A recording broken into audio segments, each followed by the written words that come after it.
하나님의 말씀 함께 읽도록 하겠습니다. 우리 출애굽기 20장 12절입니다.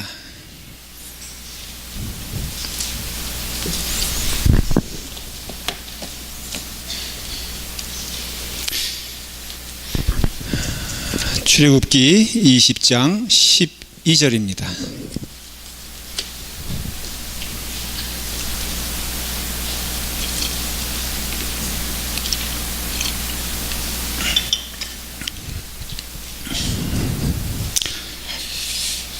우리 한 절입니다. 함께 읽도록 하겠습니다. 우리 다 같이 읽겠습니다. 내 부모를 공경하라. 그리하면 내 하나님 여호와가 내게 준 땅에서 내 생명이 길리라. 다시 한번 읽겠습니다. 내 부모를 공경하라. 그리하면 내 하나님 여호와가 내게 준 땅에서 내 생명이 길리라. 아멘. 기도하겠습니다. 아버지 하나님, 오늘 어머니 주일을 맞이하여서 효도는 믿음이요, 하나님이 가장 기뻐하시는 사명인 것을 깨달아 알게 하여 주시옵소서. 다 효자들 되게 하시고 효녀들 되게 하시고 하나님 안에서 사랑하며 마음을 나누며 기뻐하는 귀한 가정 될 수 있도록 축복하여 주시옵소서. 예수님의 이름으로 기도드리옵나이다. 아멘. 오늘 말씀, 이게 10계명인데요 그 5번째 계명이거든요. 내 부모를 공경하라. 그리하면 내 하나님 여호와가 내가 준 땅에서 내 생명이 길리라. 한마디로 말하면 장수하려면은 효자 효녀가 되어야 될 줄 믿습니다. 오래 살고 싶지 않으신가 보군요. 여기 그래도 연세가 지긋하신 분들은 다 효자요 효녀였기 때문에 이렇게 오래 사시는 것이에요.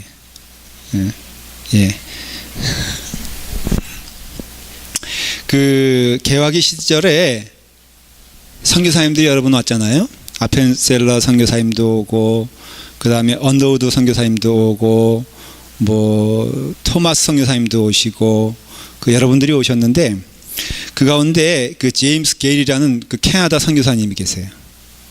아펜셀러 이게 목사님보다는 유명함이 좀 덜하지만은 그 평양 대각성 운동이라든가 아주 그냥 그 선교적인 의미에서 굉장히 큰 역할을 하신 선교사님이 게일 선교사님이신데, 이분이 한국에 딱 와가지고 아주 놀란 것이 두 가지가 있습니다. 깜짝 놀란 것이, 첫째가 뭐냐면은 세상에 콩을요 나무 젓가락 2개로 찝을 수 있는 것을 보고 이분이 기절하는 줄 알았다는 거예요. 이건 인간이 아니다. 어떻게 인간으로서 젓갈로 콩을 집을 수 있느냐? 우리는 인간이 아니에요.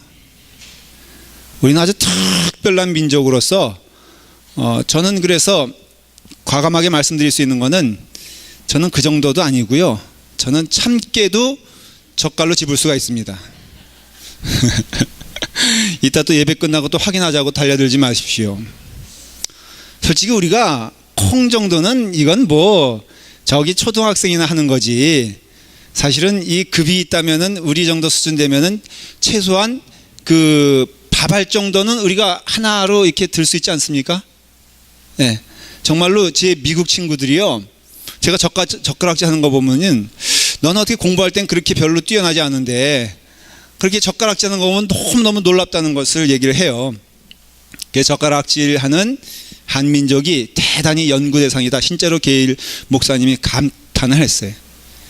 두 번째로 뭐에 대해서 놀랐냐면은, 조선은 노인 천국이다.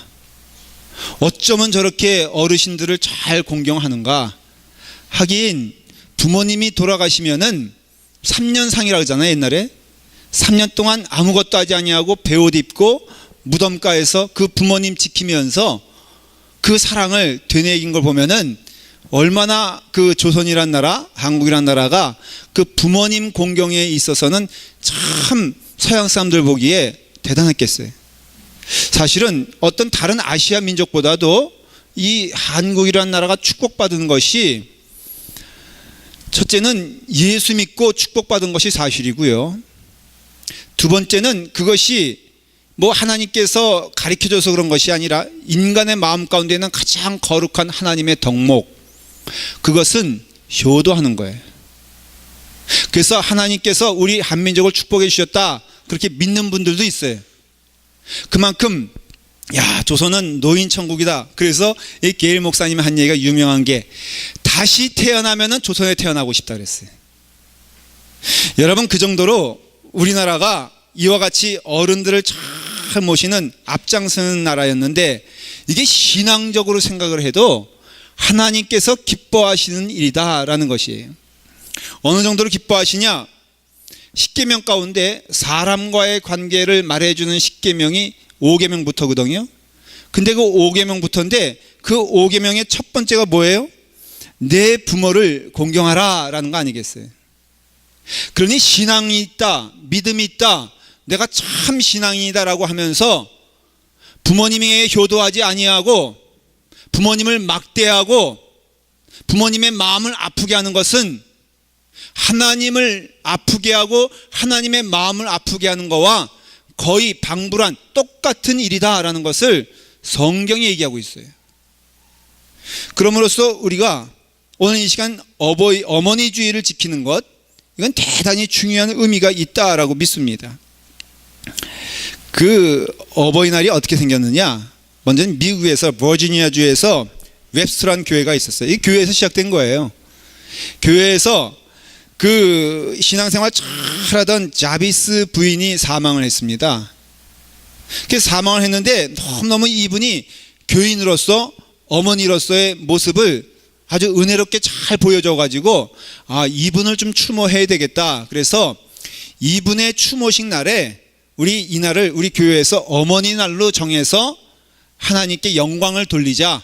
성경에도 내 부모를 공경하라고 하지 않았는가? 그래서 이건 하나님께서 특별히 기뻐하시는 날 해가지고는 어머니날을 정해서 그걸 지키는데, 이것이 차츰 발전돼 가지고 미국 의회에서 1913년 5월 둘째 주 주일날, 이 기독교 국가니까 기준이 주일날이에요.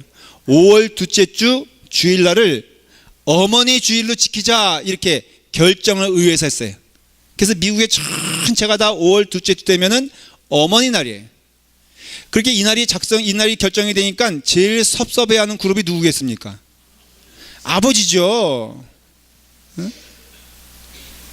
그래서 아버지들이 들고 일어나가지고, 그러면 할 수 없다 해가지고 6월 둘째 주를 아버지 주일로 지키는데, 아버지 주일 정시로 지키는 교회는 거의 없습니다.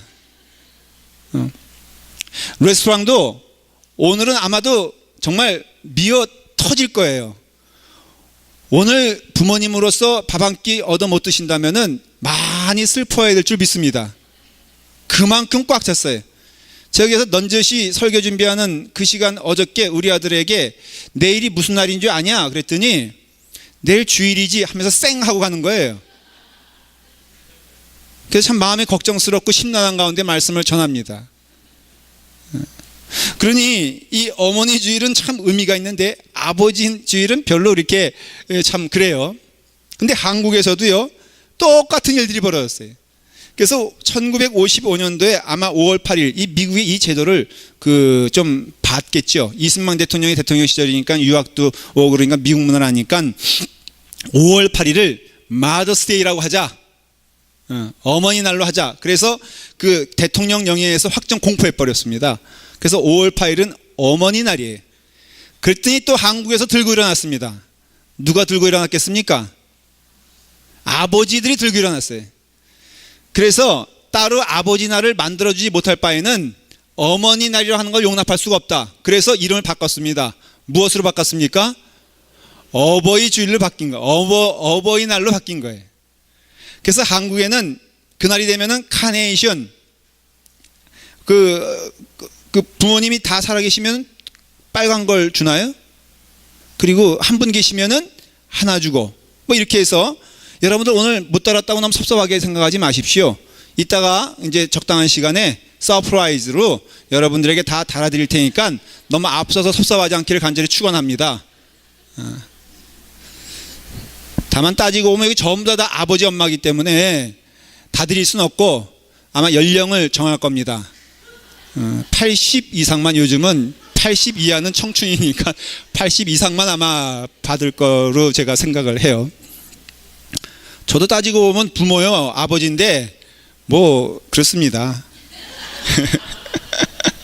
그러니까 오늘 이 말씀은요, 효자, 효녀, 효도, 이 얘기는 80 이하는, 그러니까 70 말까지는요 내가 받아야 되겠다 이런 생각하면 안 되고요, 내가 드려야 되겠다 이 생각을 해야 돼요. 말씀의 결론이 뭐냐면 우리 교회 부모는 다 부모다 이 얘기 하려는 거거든요. 그러니까는 80 이상은 부모, 79세 생일 안 지나면은 청년으로 하시고 밥상 나누시고 인사하시고 마음 가운데 효도하는 여러분 되기를 바랍니다. 저는 오늘 5계명을 좀 생각해 보려고 해요. 무엇보다도 이 계명은 도덕에 대한 얘기가 아니에요. 그러니까 부모님을 잘 공경해라, 효도해라, 이 말씀은 너가 윤리적으로 그렇게 살면은 복되다 이 얘기가 아니라 이거는 신앙적 명령이요, 이건 신앙이요, 신앙이 있는 자라면은 반드시 효도하는 자가 되어야 되고, 그 아버지 어머님을 대할 때 하나님 대하듯이, 좀 과장되게 말씀을 드리면 하나님과 부모님을 성경에서는 거의 같은 급으로 놨다는 거예요. 그러니까 우리가 부모님을 향하여 마음을 다하고 부모님을 향하여 뜻을 다하여 자식된 도리로서 부모님께 효도하고 사랑을 나누고 마음을 나누는 것은 하나님도 기뻐하신다라는 것을 성경에서 말하고 있다는 것이에요. 여러분, 모세가 시내산에서 십계명을 받을 때 돌판 둘 들고 내려온 것은 다 아는 일입니다. 한쪽에는 5계명, 한쪽에는 5계명 이렇게 얘기하는 분들도 있고요, 한쪽에는 4계명, 한쪽에는 6계명 나눠서 모세가 들고 내려왔을 것이다. 여러분들은 어떻게 생각하십니까? 그래요? 보셨어요? 근데 해석에 따라서 다 의미가 있어요. 예를 들어서 5계명 하면은 틀림없이 하나님에 대한 계명은 안식일을 거룩하게 지켜라 라고 하는 4계명까지라고 한다면, 그 다음에 5계명은 5번째 계명은 뭐예요? 부모를 공경하라 하는 그 말씀이 마치 하나님을 대하여 하듯이 하라는 그 뜻과 맞기도 하고요, 우리 장로님께서 말씀하신 것처럼 인간에 대한 첫 번째 계명을 5번째 계명으로 올려놓으면은 인간에 대한 행위, 우리가 이 땅에 살아가는 동안 있어야 될 일 가운데 가장 중요한 일은 무엇이다? 효도하는 일이다 라는 것에 대한 의미도 들 수 있어요. 어쨌든 간에 분명한 것은 하나님을 경배하고, 십계명 보십시오. 여기 보면은 너는 나 외에는 다른 신들을 내게 두지 마라, 너는 내 하나님의 이름을 망령되이 부르지 말라, 안식일을 기억하여 거룩하게 지켜라 라고 하면서 인간에 대한 얘기를 하시면서 제5는 내 부모를 공경하라, 그리하면 내 하나님 여호와가 내게 준 땅에서 내 생명이 길리라 하는 이 말씀은 우리가 그냥 해도 되고 안 해도 되는 것이 아니라 반드시 하는데 이것은 믿음으로 해야 될 것임을 말해주고 있는 거예요. 하나님을 인정하고 하나님을 경배하는 자는 예배드리는 것을 기뻐합니다. 다시 말하면 하나님을 인정하고 하나님을 경배하는, 너는 나 외에는 다른 신들을 내게 두지 말라 하는 제1계명을 마음 가운데 품고 있는 사람은 2계명을 소홀하게 생각할 수 없고, 세 번째 계명을 소홀하게 생각할 수 없고, 안식일을 소홀하게 생각할 수가 없어요. 여러분, 예배를 열심히 드리는 자가 하나님을 사랑하는 것이고 인정하는 것입니다. 다시 말하면 하나님을 인정하지 아니하고 하나님을 사랑하지 않고는 예배에 대한 마음이 생길 수가 없기 때문에, 여러분, 이와 같이 하나님을 경배하고 하나님을 인정하는 마음은 연관되어 있는 것처럼 우리가 효자가 되어 내 부모를 공경하고 사랑하라 하는 그 말 가운데에는 거기에는 살인하지 말라는 뜻도 포함되어 있고, 거기에는 도둑질하지 말라는 뜻도 포함되어 있고, 거기에는 이웃에 대하여 거짓 증거하지 말라는 말씀도 포함되어 있다는 것이에요. 여러분, 참으로 부모를 사랑하는 자는 결코 살인하지 않습니다. 부모를 참으로 공경하는 자는 결코 거짓말하지 않습니다. 왜 그런지 아십니까? 그것은 부모님이 그것을 기뻐하지 않기 때문에 그렇습니다. 그럼으로써 우리가 이와 같이 이 참된 계명, 성경에서 강조하는 내용이 진리요 행복의 길이요 은혜의 길이라면은, 여러분 한마디로 말하면 효도하는 여러분들이 되어야 해요. 어른들을 모시는 것을 기뻐하고 즐거워하고 어른들을 섬기는 것을 믿음으로써 하나님이 가장 기뻐하시는 일이 무엇일까? 라고 질문에 대답을 한다면은, 우리의 어른들을, 우리의 부모님들, 저는 여러분들이 다 부모님이라고 저는 믿습니다. 여러분들이 다 저의 부모님이라면, 저보다 젊은 사람들은 빼고요. 부모님이라면은 여러분들에게 우리가 하나님의 마음으로 마음을 드리고 효도하는 것은 하나님께서 기뻐하시는 일이다라는 것이. 야고보서에 보면은 뭐라고 말하고 있냐면, 너희는 보이는 사람을 사랑하지 못하면서 어떻게 보이지 아니하는 하나님을 사랑할 수 있겠느냐라고 말씀하셨어요. 근데 이 말씀을 다시 해석하면 이런 뜻이에요. 너희는 보이는 사람을 사랑하는데 그 가운데 가장 그 중심은 누구냐? 바로 보이는 아버지 어머니를 사랑하지도 못하면서 너는 하늘에 계신 하나님을 사랑한다고 할 수 있느냐? 그것은 바로 거짓이다 라고 말하는 것이. 여러분, 우리 가운데 참 신앙이 있습니까? 그렇다면 그 신앙은 먼저는 하나님을 믿는 신앙으로 표현되어야 되지만, 이 땅에 살면서는 바로 부모님을 공경함으로, 부모님께 효도를 함으로써 부모님을 섬기는 마음으로 믿음 생활을 해야지만이 그게 복받는 가정이요 복받는 인생인다는 것을 성경이 말하고 있다는 것이에요. 그래서 사회가 망해져가는 과정 가운데 가장 두드러지게 나타나는 현상이 뭐냐 하면은, 바로 부모님 대하는 것을 소홀하게 여길 때 그 사회는 망해져 간다 이거예요. 고려시대 때 고려가 망하게 됐잖아요. 근데 여러분 그 얘기, 고려정이라고 아시죠? 그 중년의 아버지가 그 할아버지 이제 연세가 드셔가지고, 그때는 먹는 게 너무 힘들었으니까 입을 줄여야 되니까 가장 줄이면 누굴 줄일까? 뭐 어린애 줄일 수는 없고, 그러니 연세 드신 분들이 괄실 받으면서 이제 적당한 때가 되면은 아들이 지게에다 아버지 메고 그리고 산속으로 들어간다는 것이죠. 이게 고려장이잖아요. 근데 가는데 아들도 손자도 데리고 간 거예요. 손 붙잡고 가는데 이제 아버지를 거기다 내려놓고, 근데 그 전통이 그 지게도 그냥 버리고 오는 거였어요. 그 지고 갔던 지게도 버리고 오니까는 그 손자가 주섬주섬 그 지게를 들고 내려오더라는 거예요. 그 아버지가 왜 너 그거 들고 내려오냐고, 두고 나와야지 그랬더니, 아니 아버지, 이 다음에 아버지 늙으시면은 제가 아버지 갖다 버려야 되니까는 이거 필요하겠습니다. 그러니 결국은요, 사회도 마찬가지예요. 이 어른에 대한 공경이 없어지면요, 결국은 사회 전체가 무너지는 게 참된 사랑의 마음이 무너지게 되거든요. 근데 이것이 하나님은, 그러니까는 니네 잘 살기 위해서 이게 아니라, 하나님을 대하는 마음은 곧 무엇이냐? 부모를 대하는 마음과 똑같다라는 것이에요. 다시 말하면 부모를 대하는 마음과 하나님을 대하는 마음이 별로 다를 바가 없다고 말하면서, 하나님을 대적하면 저주받습니다. 맞지 않습니까? 하나님 대적하면 망합니다. 맞지 않습니까? 그런데 여러분, 제가 지금부터 몇 구절을 읽는데 부모에 대한 자식의 태도가 어떠한가에 따라서 어떠한 말씀을 주는가를 잘 들어보십시오. 출애굽기 21장 17절에 보면, 자기 아비나 어미를 저주하는 자는 반드시 죽일지어다, 그렇게 돼 있어요. 여러분, 자기 아비나 어미를 저주하는 자는 반드시 어때요? 죽게 돼 있어요. 실제로 노아의 세 아들이 있지 않습니까? 셈, 함, 야벳이 있는데, 함이 자기 아버지가 술 취해서 벌거벗은 것을 보고 사람들에게 조롱거리로 우스갯소리로, 우리 아버지가 지금 저렇게 추하게 술 먹고 옷 벗고 저렇게 대낮에 저러고 계시다라고 말을 했어요. 여러분, 결국 하나님께서 그 함의 자손들을 어떻게 했습니까? 저주했습니다. 그러니까는 결국은 자기 아버지를, 자기 어미를 저주한 자는 반드시 죽을 것이다 라고 말하는 이 성경 말씀은 그대로 이루어진다는 것이에요. 또한 21장 15절에 자기 아비나 어미를 치는 자는 반드시 죽일지니라 그렇게 되어 있어요. 세상에 여러분, 이 말씀이 기록됐다는 것은 그 당시에 자기 아비나 어미를 저주한 자가 있었습니까?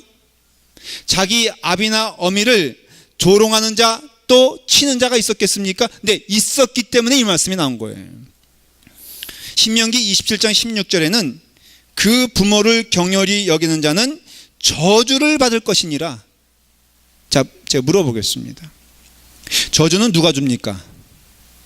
하나님이 친히 주신다는 얘기예요. 죽인다는 건 누가 죽이겠다는 거예요? 하나님이 죽이겠다는 것이에요. 잠언 30장 17절에는 아비를 조롱하며 어미 순종하기를 싫어하는 자의 눈은 골짜기의 까마귀에게 쪼이고 독수리 새끼에게 먹히니라. 참, 이 말씀 제가 읽으면서 너무너무 부담되는 거 있죠. 이거 쪼임 당하면 어떡하나. 그러니 여러분, 아비를 조롱하며 어미 순종하기를 싫어하는 자의 눈은 바로 까마귀가 파먹는다 이거예요. 까마귀 이렇게 날아다닐 때 조심하시길 바랍니다. 근데 지금 여기 보니까 한 명도 아직도 파먹힘을 당한 분들이 없어요. 둘 중에 하나입니다. 참 효자만 우리 교회에 나오는 줄 믿습니다. 네. 참, 누구든지 효자라고 물어볼 때 나 효자라고 대답하는 사람 치고 참 효자 없습니다. 참 효자는 늘 죄송하지요, 늘 회개하지요, 늘 오죽하면은 불효자는 웁니다. 여러분, 세상에 효자는 웁니다, 그런 노래 봤습니까? 예, 불효자는 웁니다, 이건 찬송가에 들어가야 될 내용이에요. 그런데 아직도 까마귀에 눈 패이지 아니하고 효자가 아님에도 불효자임에도 그 지금까지 눈을 보존했다면은 오늘 이 시간부터 여러분 효자 되라고 하나님께서 주신 은혜의 시간인 줄 믿으시길 바랍니다. 예, 대답은 잘해요. 만일에 지금부터 효자 안 되면은 언제 눈 파멸할지 모르니까는 이 제 말씀이 아니라 잠언에 나와 있는 말씀이에요. 그러니까 우리 모두 함께 오늘 이 말씀을 들었을 때는요, 다 같이 회개하여 주여 효자 되게 도와주시옵소서 기도해야 된다는 것이에요. 신약 성경에서도 보면은 자녀들아 부모를 주 안에서 순종해라, 이것이 옳으니라. 그러니 예수 믿지 말라라는 말씀만 빼놓고요, 부모님 말씀 다 순종해야 돼요. 주 안에서 순종하라는 것은 신앙에 대한 것 말고는, 왜? 결국 그 신앙이 부모님도 구원시킬 거니까. 그러니 교회 가지 말라 이 말씀 들으시면 안 돼요. 하나님 포기해라 이 말씀 들으면 안 돼. 왜? 우리 어머니도 예수 믿고 구원받아야 되니까. 그러나 그건 말고 주 안에서 순종하며 주 안에서 옳다 하는 것, 그저 부모님 말씀은 다 옳은 것이요, 부모님 말씀은 다 순종해야 되는 것임을 성경에서 말하고 있고, 이것은 성경의 진리다라는 것이에요. 내 아버지와 어머니를 공경해라, 이것이 약속 있는 첫 계명이니 이는 내가 잘되고 땅에서 장수하리라. 에베소서 6장 2절 3절에서도 다시 오늘 이 5계명을 말하고 있다는 것이에요. 레위기 19장 3절에 보면요, 너희 각 사람은 부모를 경외하고 나의 안식일을 지켜라, 나는 너희의 하나님 여호와니라 말씀하고 있는데, 여러분 이 말씀을 보면요, 우리가 하나님께서는 하나님의 안식일을 지키는 것을 기뻐하신다는 것이에요. 이 안식일을 지킨다라는 말은 다른 말로 하면 하나님을 경외하라 그런 뜻이거든요. 그러니 하나님을 경외하는 영적 표현이 무엇입니까? 안식일을 지키는 것인데, 우리의 삶에 있어서 가장 기뻐하고 즐거워할 일은 하나님께 영광을 돌리고 하나님을 기뻐하고 하나님께서 명하신 일을 하는 것이 바로 인생의 가장 기뻐하고 즐거워할 일임을 성경에서 말하고 있다는 것이에요. 그러니 우리 인생에서 불행한 것은 하나님을 떠난 게 불행이고요, 우리 인생에서 가장 기쁘고 즐거운 일은 지금 이 시간에 하나님께 영광을 돌리며 하나님을 기뻐하며 하나님을 찬송하는 것이 가장 인생의 기쁜 일임은 성경은 얘기하고 있다는 것이에요. 예배 시간이 가장 즐거운 이유를 아시겠습니까? 여러분, 예배 시간이 가장 기쁜 이유를 아시겠습니까? 예배 시간에 하나님께 잘 예배를 드리면요, 그 인생이 변한다는 것이에요. 그저께 우리 스태프들과 점심 식사하는데 우리 중고등부 선생님, 전도사님이신 우리 송 전도사님이 이런 얘기를 하더라고요. 우리 교회에 얼굴이 좀 어두운 애들이 좀 있었어요. 제가 보기에도 인사도 잘 안 하고, 그리고 또 뭐 이게 별로 웃지도 않는 아이인데, 요 근래 보니까 너무너무 밝은 거예요. 즐거운 거예요. 인사도 잘하고요. 그러다 보니까 얼굴도 많이 이뻐진 것 같아. 그래서 제가 그 학생 참 밝아졌더라 그러니까 이렇게 말하더라고요. 목사님, 맞아요. 그 가정이 참 힘들고 어둡고 어려웠는데, 일찍부터 사랑받지 못하고 그렇게 힘들었는데, 교회 나와서 그 아이가 변했어요, 목사님. 그래서 가정에서 그 형제가 있는데, 그 언니가 있는데 물어보더라는 것이, 너는 왜 주일날 가는 게 뭐가 그렇게 즐겁냐?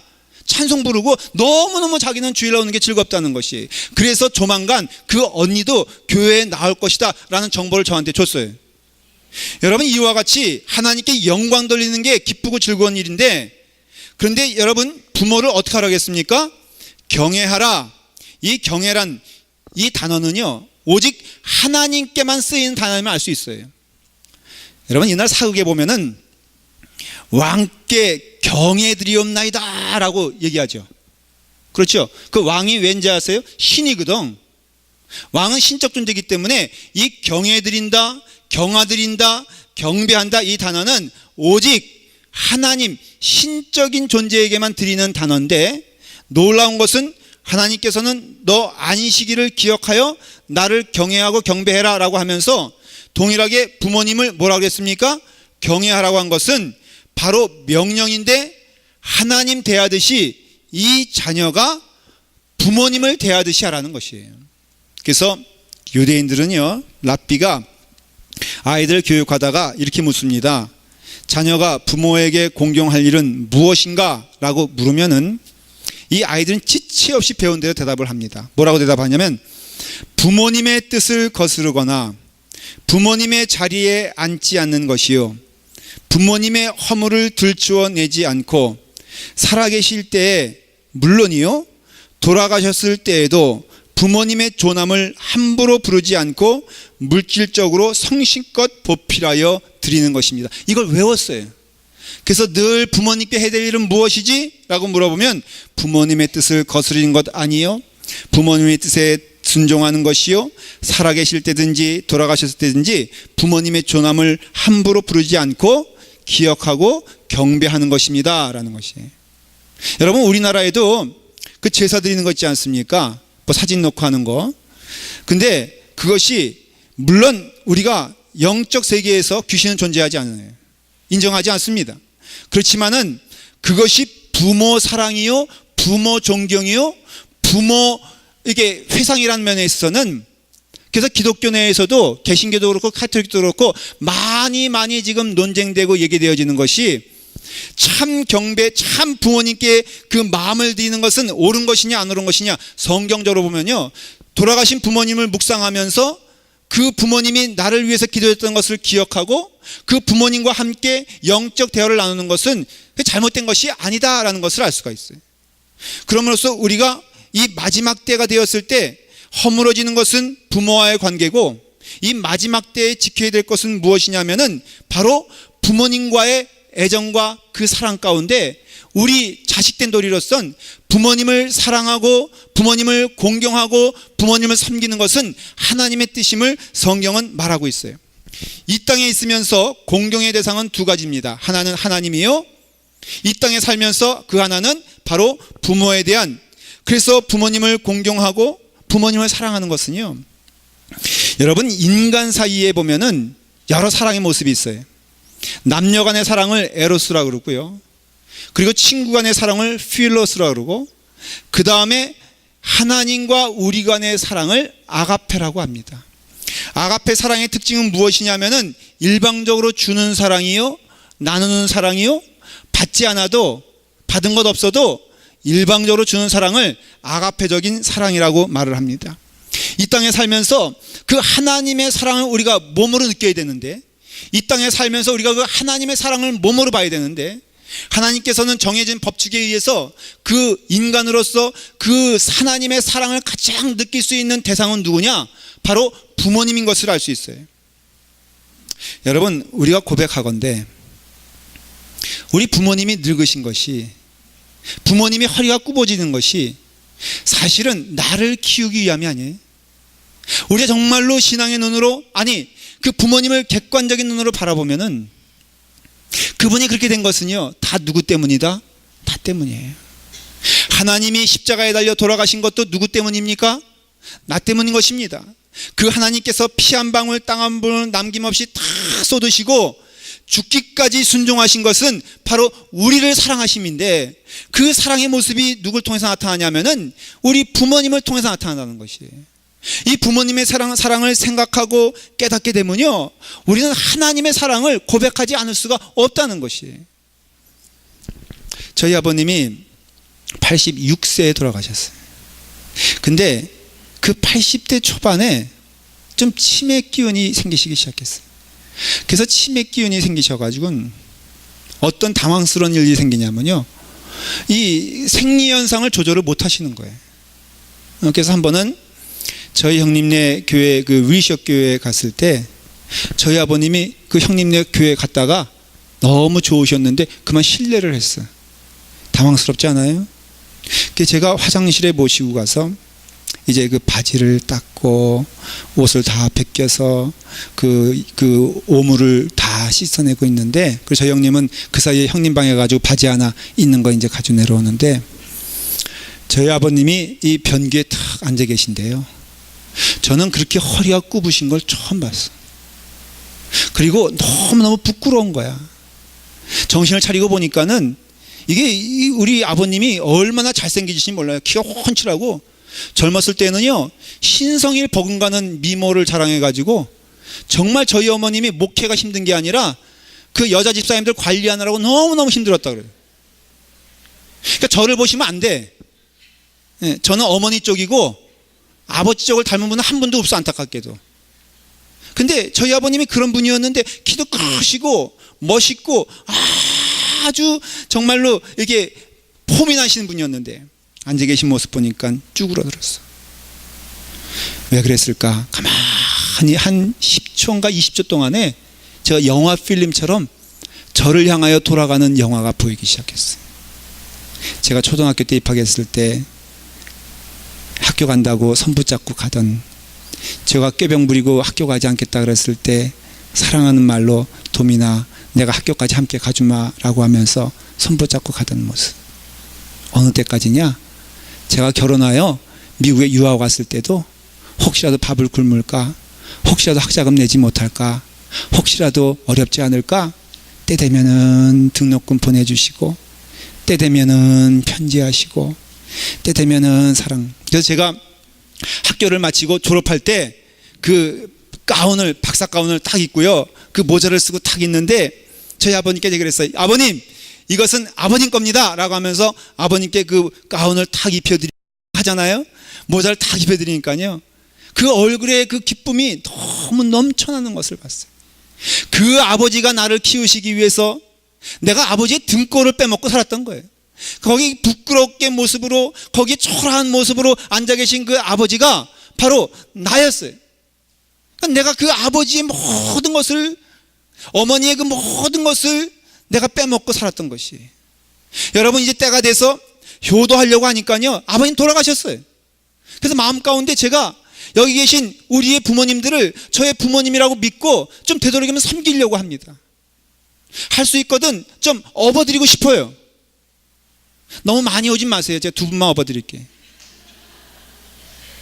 여러분, 교회에 계신 젊은 분들은요, 부모님, 여기 계신 분들이 부모님이에요.